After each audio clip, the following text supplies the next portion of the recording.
साथियों नमस्कार। एक बार फिर से स्वागत है आप सभी लोगों का इस फेसबुक लाइव पर, जिसे पिछले कुछ दिन पहले शुरू किया गया है सिर्फ और सिर्फ आप सभी लोगों को कुछ ऐसी सच्चाइयां बताने के लिए कि जिनसे अगर आप अवगत नहीं होंगे तो आने वाले समय में हमारे ऐसे कई कस्टमर्स हैं जो लोगों की लायबिलिटी उतरते तो देखेंगे, लेकिन खुद की लायबिलिटी उनके लिए शायद हो सकता है कि उतार पाना थोड़ा सा बाधा आ सकती है उसमें। इस सीरीज में सबसे पहले मैंने आप सभी लोगों के साथ शुरुआत करी थी वो सारी रजिस्ट्रियां जो 2019 अक्टूबर के बाद से लेकर लगातार जो रजिस्ट्रियां हुई, उन रजिस्ट्रियों में जो गलतियां हैं, जो खामियां हैं, जो कमियां हैं, उनके बारे में बताने के लिए। अच्छा, एक चीज़ ये होता है कि गलती हो, खामी हो, कमी हो, उसे सही किया जा सकता है, लेकिन जानबूझ करके कोई चीज़ की जाए या कोई चीज़ इसलिए की जाए कि इसे जानबूझ के गलत करना ही करना है, तो उसे सही करने वाला लाख कोशिश भी करे सही करने के लिए, उसे नहीं कर पाएगा। और बहुत ज़्यादा आजकल देखने में आ रहा है कि कंपनी के स्तर से, कस्टमर के स्तर से जब कोई चीज़ सही करने की कोशिश की जाती है तो आप देखते हैं कि बहुत ढेर सारे लोग ऐसे आपको दिखाई देंगे जो तरह तरह की पोस्ट वायरल करना शुरू कर देते हैं। कभी आप लोगों को डराने के लिए कुछ ऐसी चीज़ें डालना शुरू कर देते हैं अपनी फेसबुक वॉल के ऊपर, जिससे सिर्फ एक वहम पैदा किया जा सके। क्यों? क्या रीज़न है? क्या कंपनी कुछ गलत कर रही है? जैसे आप एग्जांपल देता हूं मैं आपको। आजकल आप सभी कस्टमर अपने अपने प्लॉट पर पोजीशन पाने के लिए पोलिस्टार कानपुर आपने प्रयास किया और ऑलमोस्ट सैकड़ों कस्टमर ने वहां पोजीशन पा लिया अपना। क्या इन्होंने कोई अपराध किया? इन्होंने कोई गलती करी? उस पोजीशन को पाने के लिए और उस पोजीशन को अपने कब्जे में लेने के लिए, प्लॉट कब्जे में लेने के लिए लोगों ने वहां पर अपनी हदबंदी कराई। क्या किसी ने यह गलत किया? यह गैर कानूनी है? ये बिल्कुल नहीं। लेकिन विरोध करने वाले लोगों ने उसका भी विरोध किया। सवाल यह बनता है कि ऐसे सही काम का विरोध करता कौन है? वो कौन लोग होते हैं जो ऐसे सही कदम का विरोध करते हैं? भाई कहीं गलती है, बताया जाए कि फला चीज गलत हो रहा है, इसमें यह गलती आ रही है। अब जान ना पहचान मैं तेरा मेहमान वाली कहानी ले लीजिए। अब उसी में जो है लोग अपनी तरफ से तरह तरह की भ्रामक बातें फैलाते रहते हैं। सेम प्रक्रिया शुरू हुई पैराडाइज गार्डन पर। तकरीबन 200 से ज्यादा कस्टमर्स ने साइट पर विजिट किया। वो सारा का सारा कस्टमर खुश है कि चलो भाई हम अपने प्लॉट पे कब्जा पा रहे हैं, हमारा प्लॉट हमें मिलने जा रहा है। सोचो जरा, 2013, 14, 15, 16, 17, 18, 19, 20, 21, 22, 23, यानी 6 से 7 साल कुछ लोगों को बीत गए और वो अब अपने प्लॉट पे कब्जा पाने जा रहे हैं। वो खुश हैं, वो साइट पर आ रहे हैं। जिन्होंने पैसा लगाया, जिन्होंने रजिस्ट्री कराई, वो साइट पर आ रहे हैं, अपने पोजीशन को देख करके खुश हो रहे हैं। लेकिन इस पर भी कुछ ऐसे लोग हैं जिन्हें इस पर भी सुकून नहीं है। वहां पे लोगों को कमी दिखाई देती है। चलिए खैर, ये कस्टमर और कस्टमर एसोसिएशन का मैटर वो अपने आप देख लेंगे। लेकिन पहला सवाल मेरा ये है कि अगर कस्टमर राजी है, कस्टमर तैयार है अपने प्लॉट पे पोजीशन लेने के लिए, कस्टमर तैयार अपनी हदबंदी करने के लिए, कस्टमर तैयार है पूरी तरीके से कंपनी के साथ देने के लिए, तो वो कौन लोग हैं जो कंपनी और कस्टमर बीच दूरी पैदा करते हैं? बेशक ये वो लोग हैं जिन्होंने ये तय कर रखा है कि शाइन जैसे कस्टमर बैंक को गलत तरीके से इस्तेमाल करके, लीगल के नाम पर और बहुत चीज़ों के नाम पर बरगला करके उनसे अपनी दुकान चलाना। ये वो लोग हैं जिन्होंने उस टाइम पर ज़मीनों पर, यानी जहाँ पर पोजीशन के लिए नाम पर, रिडेम्पशन के नाम पर बड़े बड़े घोटाले किए हैं। आप यकीन करें, मैं डिटेल निकलवा रहा हूँ कि अब तक हमारी ज़मीनों पर कितनी रजिस्ट्रियाँ कराई गई हैं। 2019 से पहले कितनी कराई गई और 2019 के बाद कितनी कराई गई, और लैंड बैंक कितना था। ऐसे से राज खुल करके सामने आ रहे हैं कि पूछिए मत। भाई जो रजिस्ट्रियाँ हुई हैं वो वकीलों पास रिकॉर्ड में तो है ही, वो निकल आएगी, IGRS पे मिल जाएगी। ऐसे से राज खुल करके आ रहे हैं कि होश उड़ जा रहे हैं। तब समझ में आता है कि इस कंपनी को बिला वजह बदनाम करने वाले लोग, बेवजह रोकने वाले लोग वो लोग हैं जो नहीं चाहते हैं कि कंपनी और कस्टमर के बीच में आपस में वार्तालाप हो और सच्चाई सामने आए। फिलहाल ये सब चीज़ों की लड़ाई हम लड़ रहे हैं। हम यहाँ पर किसी की शिकायत करने नहीं आए, बल्कि हमारे अंदर इतनी क्षमताएं हैं, इतनी ताकत है और इतने हम सक्षम हैं कि अपनी लड़ाई लड़ भी सकते हैं, जीत भी सकते हैं। आपके सामने जो अहम बात मैं करने के लिए आया हूं वो ज़्यादा ज़रूरी है, वो मैं आपको बताता हूं। आज की तारीख में ये बात साबित हो रही है कि ना कंपनी ने कोई स्कैम किया, ना कंपनी 70,000 करोड़ पे लेकर भागी है, ना कंपनी ने कोई ऐसा कार्य किया जिससे कस्टमर का हित होता। हमने कस्टमर्स के पैसे लिए जमीन के नाम पर, कस्टमर पैसे लिए इन्वेस्टमेंट के नाम पर, और उनको रिटर्न देने का वादा किया, चाहे जमीन रजिस्ट्री करा के, चाहे उनको बेनिफिट के साथ में उनके पैसे वापस करें। हम इस कार्य को करते चले आ रहे थे। हमारा तजुर्बा इस पे है, हमारी कमांड इस पे, हमारी पकड़ इस पे है।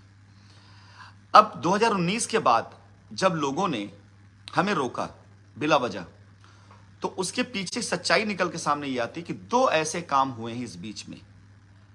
अगर ये दो काम का पोल खुल जाता है और ये दो काम सामने आ जाता है तो कंपनी पूरी तरह से निर्दोष थी, है, साबित भी हो जाएगी और पूरे हिंदुस्तान में और पूरी दुनिया में इसका डंका बजेगा। लेकिन अगर ये पोल खुलेगी तो सैकड़ों ऐसे लोग हैं जो जेल के पीछे अपनी जिंदगी गुजार देंगे, बाहर नहीं आ पाएंगे। उनमें एक काम है, कस्टमर का पैसा एसोसिएट ने जो अपने अकाउंट में लिया है, वो एसोसिएट ने कस्टमर पैसा अपने अकाउंट में लिया, ये गलत नहीं किया, इसको मैं पूरी गलत नहीं मानता हूं। उस पैसे को लेकर एसोसिएट ने अपने पे आउट से या अपने किसी भी तरीके से उसने प्लॉट बुक करा दिया या उसने रसीद दे दी, मैं यहां भी गलती नहीं मानता हूं। उसे आकर के सामने साबित तो करो कि भाई मैंने ये पैसे लिए और इस पैसे की वजह से मैंने फला चीज कंपनी को दी है और इसकी वजह से आपको रसीद मिली, इसकी वजह से आपको चेक मिला। साबित कर दो। कंपनी के साथ आपका कोई मामला नहीं है, कंपनी उसे कबूल कर लेगी। लेकिन ये क्या बात हुई, कंपनी भाग गई है। अगर मैंने पैसा जमा ना किया होता तो कंपनी चेक क्यों देती? अगर कंपनी ये साबित कर दे कल कि इनका पैसा नहीं आया है और चेक गलती से आपको चली गई है, चेक तो हमने किसानों को बहुत ढेर सारी दे रखी है, हजारों चेक किसानों पास पड़ा हुआ है। किसान ने जमीन हमें नहीं दी तो क्या किसान उस चेक को लेकर हम पे मुकदमा कर देगा? भाई जमीन देगा तभी चेक ऑनर कराएगा ना वो। तो अब सवाल यह है कि अगर आपने कंपनी को पैसे दिए तो आप कंपनी के साथ आकर के जैसे जिस सौहार्द में आपने काम किया था, आप आकर साबित करिए कि ये पैसे इस एवज में हमने ये चेक और ये रसीद इशू कराई थी, आप हमारे कस्टमर को ये चीज दे दीजिए। हमने मना तो नहीं किया। लेकिन ये क्या बात हुई कि आप ये कहना शुरू कर दो कंपनी भाग गई, जाओ FIR करा दो, जाओ फला फला जो भी है सारी चीजें, कंपनी को बदनाम करके रख दिया गया। अगर आज सारे आंकड़ों को निकाला जाए तो सैकड़ों करोड़ रुपए ऐसे कस्टमर्स के निकल करके आएंगे जो लोगों के अकाउंटों में है, कंपनी तक नहीं आए।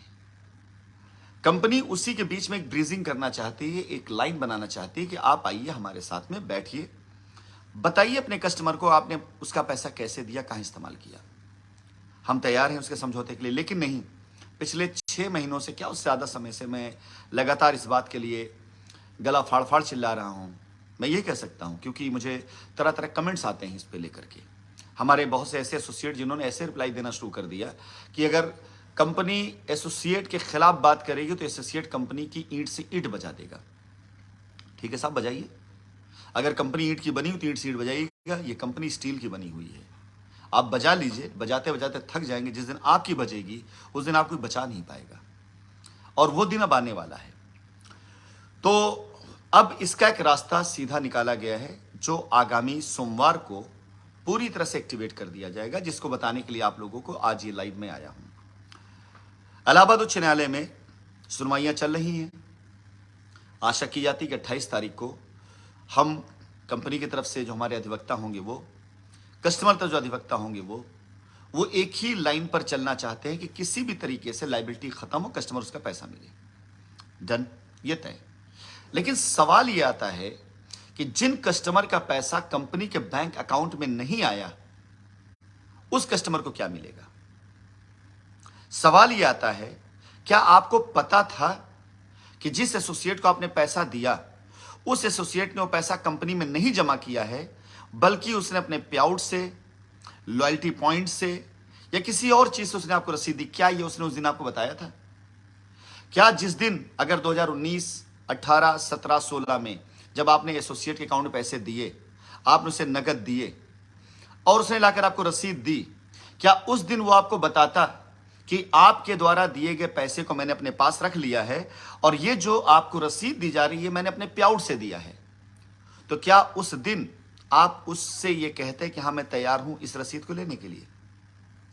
मैं मानता हूं शायद 10, 15, 20% लोग तैयार हो जाते हैं, लेकिन मैक्सिमम लोग वो होते जो ये कह देते कि नहीं मुझे रसीद नहीं, मुझे मेरे पैसे की रसीद चाहिए। साथियों, मैं इसका आपको बहुत लंबा विस्तार नहीं बताना चाहूंगा। इसके इतने ढेर सारे लीगल अड़चने हैं इसमें कि आपका पैसा फंस जाएगा। इसके लिए पूरे एक साल तक आप लोगों को आवाज देने के बाद, आह्वान करने के बाद कई लोगों ने अपने अपने एसोसिएट खिलाफ कंप्लेनें कर दी, एफआईआर कर दी, लेकिन बहुत ढेर सारे लोग इसलिए नहीं कर पा रहे हैं कि उनका संसाधन नहीं है, उन्हें जानकारी नहीं है। बहुत से लोग इसलिए नहीं कर पा रहे कि एसोसिएट का उनके पास नंबर था, वो नंबर बंद हो गया है और उनको नहीं पता इनका एड्रेस कहां है। तो इसका एक सीधा सा रास्ता है। हमारे पास तकरीबन 100 से ज्यादा ऐसी एप्लीकेशंस आ चुकी हैं जिसमें कस्टमर ने उस एसोसिएट के ऊपर कंप्लेन, एफआईआर कर दी है जिन्होंने पैसा अपने अकाउंटों में लिया और कस्टमर को अनाप शनाप बातें बता दी। अब उसके बाद पूरे भारतवर्ष में ऐसे हजारों लोग हैं जिनका पैसा एसोसिएट ने अपने अकाउंट में लिया है। उनका क्या होगा? एक तो बात यह आती, कल कंपनी अपना रास्ता पा जाती है और आपके सामने एक अड़चन आ जाती कि आपका पैसा तो साहब कंपनी में आया ही नहीं है, इस पैसे को आप कैसे साबित करेंगे? चलिए एक इसका हल बताने से पहले आपको एक अड़चन और बताते हैं। फॉर एग्जाम्पल, आप ए हैं, एसोसिएट बी है और एक दूसरा क्लाइंट सी है जिसकी पीआईपी की चेक थी। उसकी पीआईपी की चेक मैच्योर हो गई, वो एसोसिएट का रिश्तेदार था। आपने क्या किया? आपने एसोसिएट के अकाउंट में या तो पैसा दिया ए के नाते और आपने उस पैसे को तो नगद में दिया। इस बी एसोसिएट ने क्या किया? सी एसोसिएट से उसकी चेक ले ली और सारा पैसा नगद उसको दे दिया और कहा भाई साहब आप चेक दे दो, हम आपको पैसा देते हैं। ऐसा हुआ भी है। अब उस सी कस्टमर को इसने पैसा नगद में दिया और उसकी चेक से, पीआईपी चेक से आपकी रसीद कटवा दी। मैं आपसे सवाल करता हूं, आप बुद्धिमान हैं, क्या उस सी कस्टमर का पैसा आज भी कंपनी में नहीं खड़ा है? क्योंकि ये पैसा उसके अकाउंट में तो गया ही नहीं ना। कल अगर कंपनी एक इश्तेहार देती है कि जिन जिन लोगों के पैसे कंपनी के बैंक अकाउंट में आए हैं अपनी पासबुक लेकर के आइए, अपनी रसीद लेके आइए, इसका मिलान करिए और आपका पैसा लेना, आपका पैसा आपको मिलेगा। अगर आपको जमीन मिलेगी। और वो कस्टमर आके खड़ा हो जाता है और आप भी आके खड़े हो जाते हैं। आप मुझे खुद बताइए इंसाफ किसके साथ होगा? आपका पैसा तो आया नहीं है, पैसा सी का आया हुआ है। और क्या ये एसोसिएट उस दिन उसका रिश्तेदार उससे बोलेगा भाई मेरा पैसा तो दिखाई दे रहा है? क्या उस दिन ईमानदारी बरतेगा आपके साथ में? नहीं बरतेगा। और बरत भी देगा तो क्या आप तैयार है रिस्क लेने के लिए कि नहीं साहब कल अगर कंपनी ये रास्ता देती है तो सी कस्टमर का पैसा हमें आके डायरेक्ट मिल जाएगा? पॉसिबल ही नहीं, हम दे ही नहीं पाएंगे, हम नहीं दे सकते। तो ये सबसे बड़ी अड़चन आपके सामने आने वाली है अगर पैसा कंपनी में आया भी है, किसी पीआईपी चेक से आया तो भी। अब इसका रास्ता क्या है? इसका रास्ता एक सिंपल सा बनता है, क्योंकि अगर विवाद ना होता, मुकदमे ना होते, आपने खुद देखा ईडी की जांच हुई है, एसएफआईयू की जांच हुई है, सीबीआई तक इन्वॉल्व हुई, ईओडब्ल्यू की जांच हुई है, क्राइम ब्रांच इन्वॉल्व हुआ है, पुलिस डिपार्टमेंट इन्वॉल्व हुआ है, हाई कोर्ट में 4 साल से केस चल रहा है। आपको क्या लगता है कंपनी जब खुलेगी तो कंपनी बगैर पेपर वर्क का ध्यान दिए हुए ऐसा काम कर देगी कि नहीं साहब आप रसीद और चेक लाएं, हम आपको दे देंगे बगैर चेक किए हुए? पॉसिबल ही नहीं है कि दोबारा कंपनी नहीं उलझना चाहेगी ऐसी चीजों में। कंपनी अपनी हर एक लीगल फॉर्मेलिटीज को पूरा कराएगी और उस समय आप लंबित हो जाएंगे। आप लंबित इसलिए हो जाएंगे कि अगर बाय द वे ऐसे आपकी रसीद में लॉयल्टी पॉइंट लिखा हुआ है तो हो सकता है हम बोलें साहब ठीक है हम मानते हैं आपकी रसीद, आप चेक मानते हैं, लेकिन रुकिए तब तक जब तक कि अगला कस्टमर मिल नहीं जाता। अब लोगों को पैसे मिल रहे होंगे, लोगों के पैसे बढ़ रहे होंगे, लोगों की जमीन मिल रही, आप खड़े रहेंगे लॉयल्टी पॉइंट लेकर। तो गलती किसकी होगी? गलती आपकी होगी। हम इनकार ही नहीं कर रहे हैं इस बात से, बिल्कुल कतई इनकार नहीं कर रहे हैं इस बात से हम कि आपका पैसा कंपनी में अगर आया है किसी भी जरिए आपको मिलना चाहिए। हमें उतना पैसा तो देना ही देना है ना। फॉर एग्जाम्पल आपके पास 5 लाख की रसीद है लॉयल्टी पॉइंट से और इधर सी ने जो है अपना पैसा 5 लाख दिया था कंपनी अकाउंट में और सी को ना जाकर के पैसा उसके चेक के बदले में आपकी रसीद काट दी गई है। तो ये 5 लाख तो हमें देना ही देना है ना मेरे भाई। तो हम क्यों इनकार करेंगे? आपको दे चाहे उसको दे, लेकिन जब हमें पैसा देना है तो हम भी तो अपनी लीगलिटी का ध्यान रखेंगे कि चीजें कहीं से इलीगल ना होने पाए। तो इसकी वजह से जो एक अभियान शुरू किया जा रहा है 28 तारीख से, वो सारे लोग जिन्होंने किसी के भी अकाउंट में पैसा दिया हुआ है, आप सभी लोग दी गई ईमेल आईडियों पर आप मेल करें। क्या क्या मेल करेंगे आप? जो पैसा आपने उनको दिया जिस मोड में, अगर आपने उनके अकाउंट में दिया है या चेक से दिया है तो उसकी डिटेल कि आपसे के अकाउंट से पैसे कटे हैं या यूटीआर नंबर। अगर आपने नगद में दिया तो कैश लिखिए कि आपने कैश में दिया, कोई दिक्कत की बात नहीं, आप कैश लिखिए। उसके एवज में जो आपको रसीद मिली, रसीद आप लगा दीजिए, अटैच कर दीजिए, और नीचे एसोसिएट का नाम और मोबाइल नंबर, अपना नाम मोबाइल नंबर लिख दीजिए। यहां कंपनी क्या करने जा रही है मैं आपको बताता हूं, और बाकी उसका आपको टेंशन लेने की आवश्यकता नहीं है। अगर कोई एसोसिएट ऐसा है जिसने अपने अकाउंट में पैसा लिया है और उसका नाम पता आपको नहीं पता है, बहुत आसान सा काम है। उसके खिलाफ जब कंप्लेंट डाली जाएगी तो आरटीआई के तहत उसके बैंक अकाउंट की डिटेल के द्वारा उसका पूरा डिटेल निकाल लिया जाएगा कि उसका पता क्या है और अब वो बंदा बैंकिंग कहां से ऑपरेट कर रहा है, सब कुछ निकल आएगा। आप उसकी टेंशन ना लीजिए, हमारी जिम्मेदारी है वो कि अगर हमें किसी का पता निकालना होगा, बहुत आसान है एड्रेस निकालना, आराम से निकल आएगा। तो आप ये डिटेल देंगे। हम क्या करने वाले हैं, हम आप सभी लोगों को एक अधिवक्ता दे रहे हैं, एक अधिवक्ता पूरी टीम दे रहे हैं। जैसे कि प्रयागराज हाईकोर्ट में बैठने वाले ये सारे के सारे वकील, आप सभी लोगों के द्वारा जो कंप्लेन की गई हैं, जो एफआईआर की गई, उसके आधार पर इलाहाबाद हाईकोर्ट के अंदर एक पीआईएल एक याचिका दाखिल करने जा रहे हैं। उस याचिका का जो मजमून है, जो प्रेयर है, वो यही होगा कि हजारों कस्टमर ऐसे हैं जिनका पैसा शाइन के नाम पर लिया गया और आज उस पैसे की जवाबदेही देने के लिए वो एसोसिएट कहीं दिखाई नहीं दे रहे हैं। कंपनी में पैसा ना पहुंचा करके उन लोगों ने उस पैसे को अपने लाइफ को गुजारने के लिए, लाइफस्टाइल बनाने के लिए, अपने प्रोजेक्ट चालू करने के लिए जो भी उन्होंने किया है, इसके आधार पर उन लोगों ने इस पैसे का दुरुपयोग किया। इस केस में मनी लॉन्ड्रिंग भी हो सकती है, बहुत कुछ ऐसा हो सकता है जो इल्लीगल है और है।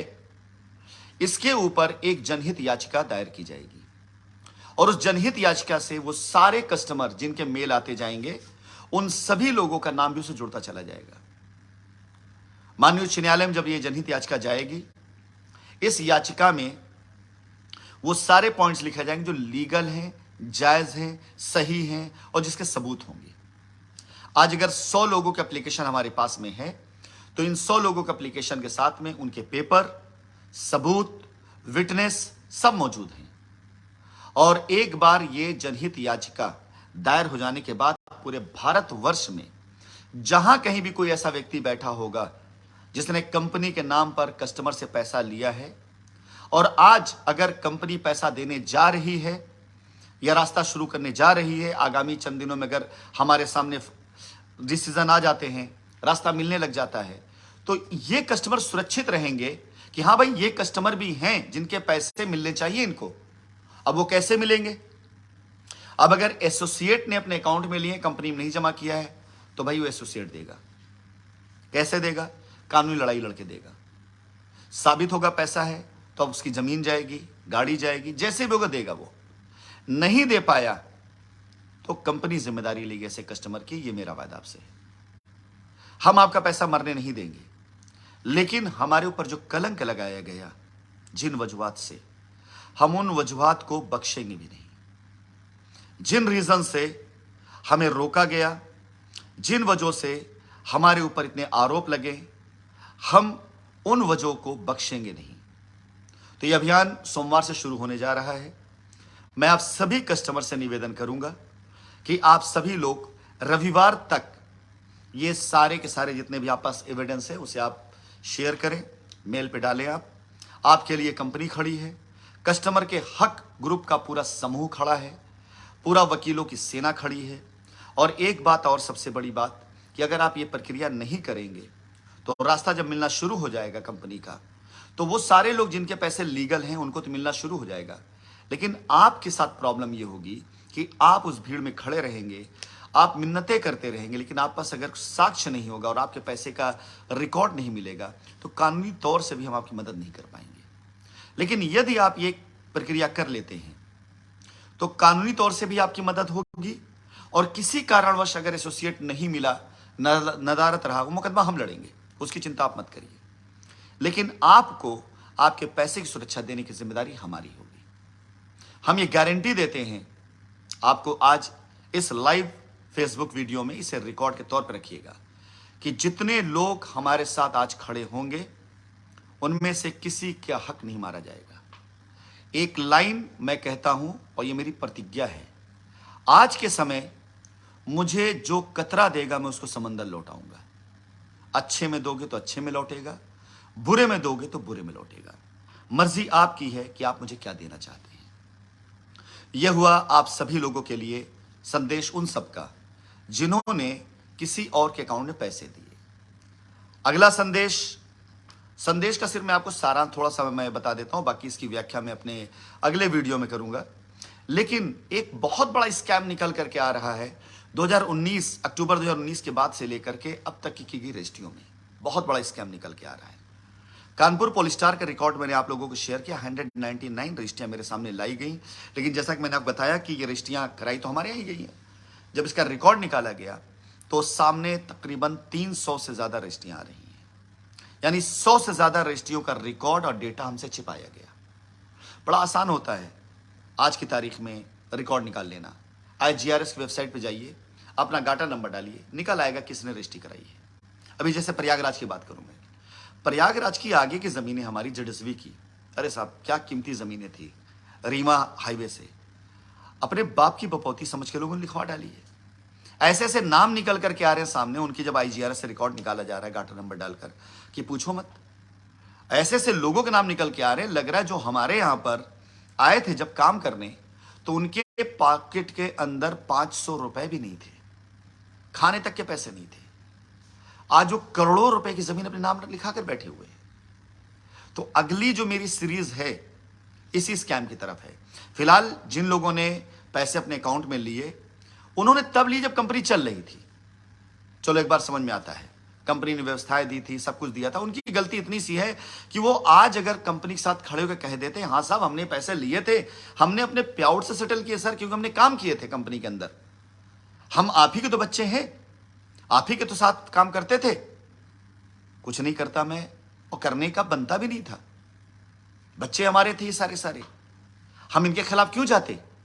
लेकिन ये क्या बात हुई भाई, कंपनी भाग गई, राशिद नसीम भाग गया, दुबई चला गया, जो FIR, ये क्या बात हुई बोला, ये तो गलत बात है। अगर ये सारे लोग ये कहते कि हाँ साहब हमने पैसे लिए अपने अकाउंट में बट हमने काम किया था, हमें इसके पे आउट मिले थे, हमारी रिवॉर्ड्स थे। भाई रिवॉर्ड, लॉयल्टी, पे आउट किसे कहा जाता है? ईमानदारी से काम करने, साथ निभाने को, या बेईमानी को? अरे साहब हमने बचपन से सीखा है और ये हर जगह लागू होता है कि समाज हमें क्या देता है, देश हमें क्या देता है, परिवार हमें क्या देता है।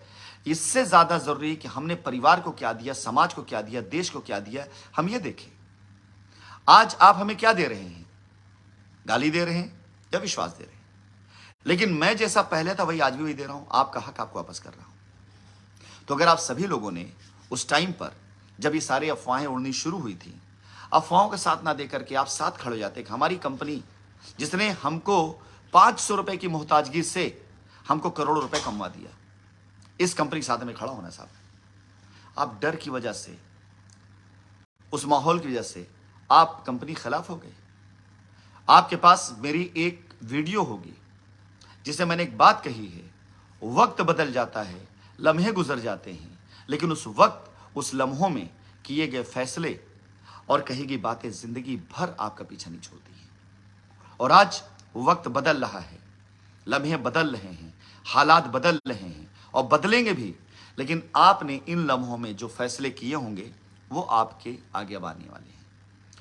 तो दोस्तों इस पूरे वीडियो का जो आखिरी सार है वो बता करके मैं आज की इस लाइव सेशन को बंद करूंगा और अगला लाइव मैं कल करूंगा उन लोगों के लिए जिन रजिस्ट्रियां कराई हुई हैं। तो इसका सार ये है कि जिन जिन कस्टमर ने किसी भी एसोसिएट्स के अकाउंट में पैसे दिए और उस पैसे के एवज में उन्हें चाहे रसीदें मिली हो चाहे ना मिली हो, जो भी हो, जिन जिन कस्टमर ने अगर किसी एसोसिएट्स को कैश पैसे दिए, उसके एवज रसीदें आपको मिली हो या ना मिली हो, आप हमको मेल करें अपनी पूरी डिटेल, साथ ही साथ अपना कॉन्टेक्ट नंबर भी जरूर मेल करें, ताकि कहीं कोई कमी हो तो आपसे बात की जा सकती है। लेकिन एक आधार की कॉपी भी जरूर मेल करें साथ अपने। 28 तारीख को प्रयागराज हाईकोर्ट में इस दस्तावेज के आधार पर एक जनहित याचिका दायर की जाएगी। उस जनहित याचिका में न्यायालय से गुहार लगाई जाएगी कि ऐसे लोग जिन्होंने पैसे किसी और को दे दिए अनजान में, इनके साथ अन्याय ना हो, इनके पैसे वापस मिलने चाहिए। और ऐसे लोग जिन्होंने ऐसे लोगों को बरगला कर पैसे लिए और आज इनके साथ नहीं खड़े, उनके खिलाफ उचित कानूनी कार्रवाई की जानी चाहिए। यह एक्शन होने जा रहा है और यह कार्य होने जा रहा है। आप सभी से निवेदन है, आप दी गई ईमेल आईडियों पर आप मेल करें और मेल करने के बाद आप सभी लोग बेफिक्र होकर बैठ जाएं। आगे की जिम्मेदारी हमारी है, आगे गारंटी हमारी है। और एक और अनुरोध आप सभी लोगों से है, वो सारे लोग जो प्रयागराज के आसपास रहते हैं, 28 तारीख हमें पूर्ण रूप से आशा है कि हमारी प्यारी कंपनी और हमारे प्यारे कस्टमर, इन दोनों के चेहरे पर मुस्कुराहट जरूर आएगी। कुछ ना कुछ ऐसा जरूर आएगा जो हमें रास्ता दे देगा। हमारे मनोबल को बढ़ाने के लिए, कस्टमर एक दूसरे का मनोबल बढ़ाने के लिए, शशिबाला मैम जो कि पूरी तरीके से समर्पित हैं इस समय अपने कस्टमरों के लिए, उनकी लायबिलिटी खत्म कराने के लिए, उनके मनोबल बढ़ाने के लिए पहली बार मैं ये अपील कर रहा हूं कि आप लोग प्रयागराज में एकत्रित हुए, जाएं, वहां पर एक साथ खड़े हों, हिम्मत बने, हौसला बने। हो सकता है फैसला आपके पक्ष में आ जाए। तो बहुत से लोग ऐसे होंगे जो आपसे जानना चाहेंगे कि आपने इस लड़ाई में कितने कष्ट उठाए। बहुत से लोग ऐसे होंगे जो आपकी उस मुस्कुराहट को देखना चाहेंगे। हम ऊपर वाले से प्रार्थना करते हैं और आशा करते हैं कि 28 तारीख से आगे डेट ना बढ़े और कुछ ऐसी खुशखबरी जरूर आ जाए जिससे हम और आप सब एक बार फिर से खुशहाल होकर आगे की प्लानिंग कर सकें। फिलहाल आज के इस लाइव सेशन में इतना ही, और एक संदेश के साथ मैं इस वीडियो को ऑफ करूंगा। उन सभी एसोसिएट से जो रजिस्ट्रियों में या कस्टमर से लिए गए पैसों में इन्वॉल्व हैं, वो अगर ईमानदारी के साथ एक एक रिकॉर्ड दे देते हैं तो किसी भी तरह से डरने की उनको आवश्यकता नहीं, मैं उनके साथ खड़ा हूं। लेकिन अगर वो ये सोच के चलते हैं कि आप आज अपने दिए गए स्टेटमेंट या अफवाहों के आधार पर सिर्फ जबानी मेरा कुछ बिगाड़ लेंगे, तो मैं वही राशिद नसीम हूं जिसने 2012 की विपरीत परिस्थितियों में शाइन सिटी का जन्म दिया था, जन्मदाता हूं मैं। 2013 में जिसने इस कंपनी की बुनियाद को मजबूती देने के लिए खुद मेहनत करी थी। 2014 में मैंने न जाने कितने ऐसे केस, ऐसे मुकदमों को फेस किया है जिन्होंने हमें रोकने के लिए, हमें बाधित करने के लिए, बाधा उत्पन्न करने के लिए कराया गया था हमारे ऊपर। लेकिन हमारी ग्रोथ कभी नहीं रुकी थी। कोई एक महीना ऐसा नहीं था जिस महीने हम ग्रोथ ना करते हो। 2015, 16, 17, 18 मैं वही राशिद नसीम हूं जिसने हिंदुस्तान की कोई ऐसी जांच एजेंसी नहीं होगी जिसे फेस ना किया होगा। भूलिएगा मत, जब हमारे ऑफिस में सर्विस टैक्स की रेट पड़ी थी, मैंने बड़ी ईमानदारी के साथ ये बात कही थी कि अगर हम पर 1 रुपए का भी टैक्स की लायबिलिटी आती हम तुरंत चुकाएंगे। यारो 2016 में सर्विस टैक्स डिपार्टमेंट जब था, उसने पूरी हमारी कंपनी की जांच करी हुई है, कहीं कोई अपराध नहीं था। 2017-18 हमारी जांच स्टेट ईडी से हुई है, कंप्लेन जाती रहती थी। ईडी ने हमारी जांच पहले भी करी हुई है, ये आपको नहीं पता था, क्यों बताने की आवश्यकता नहीं थी। हमने सारे दस्तावेज जमा किए हुए हैं। तो सारी बुराई क्या हमें 2019 के बाद ही आ गई? 2013, 14, 15, 16 न जाने कितनी एजेंसियां जांच करी, इनकम टैक्स डिपार्टमेंट हो, चाहे हर डिपार्टमेंट को हमने फेस किया, तब कोई स्कैम ना दिखाई दिया। सारी कमी हमें 2019 बाद दिखाई दे गई। जागिए, होश में आइए। मैंने इस कंपनी को अपने खून पसीने से सींचा है। इसे मरने नहीं दूंगा, इसे डूबने नहीं दूंगा, और किसी का भी सर झुकने नहीं दूंगा, यह ध्यान रखिएगा। बहुत बहुत आभार, धन्यवाद। ये वीडियो आप लोग इसे शेयर करिएगा ज़्यादा से ज़्यादा, और ज़्यादा तक लोगों तक संदेश पहुंचाइए कि 28 अगस्त को सोमवार के दिन प्रयागराज पहुंचे और ताकत बने एक दूसरे की। साथ ही साथ दी गई ईमेल आईडी पर मेल करें। धन्यवाद।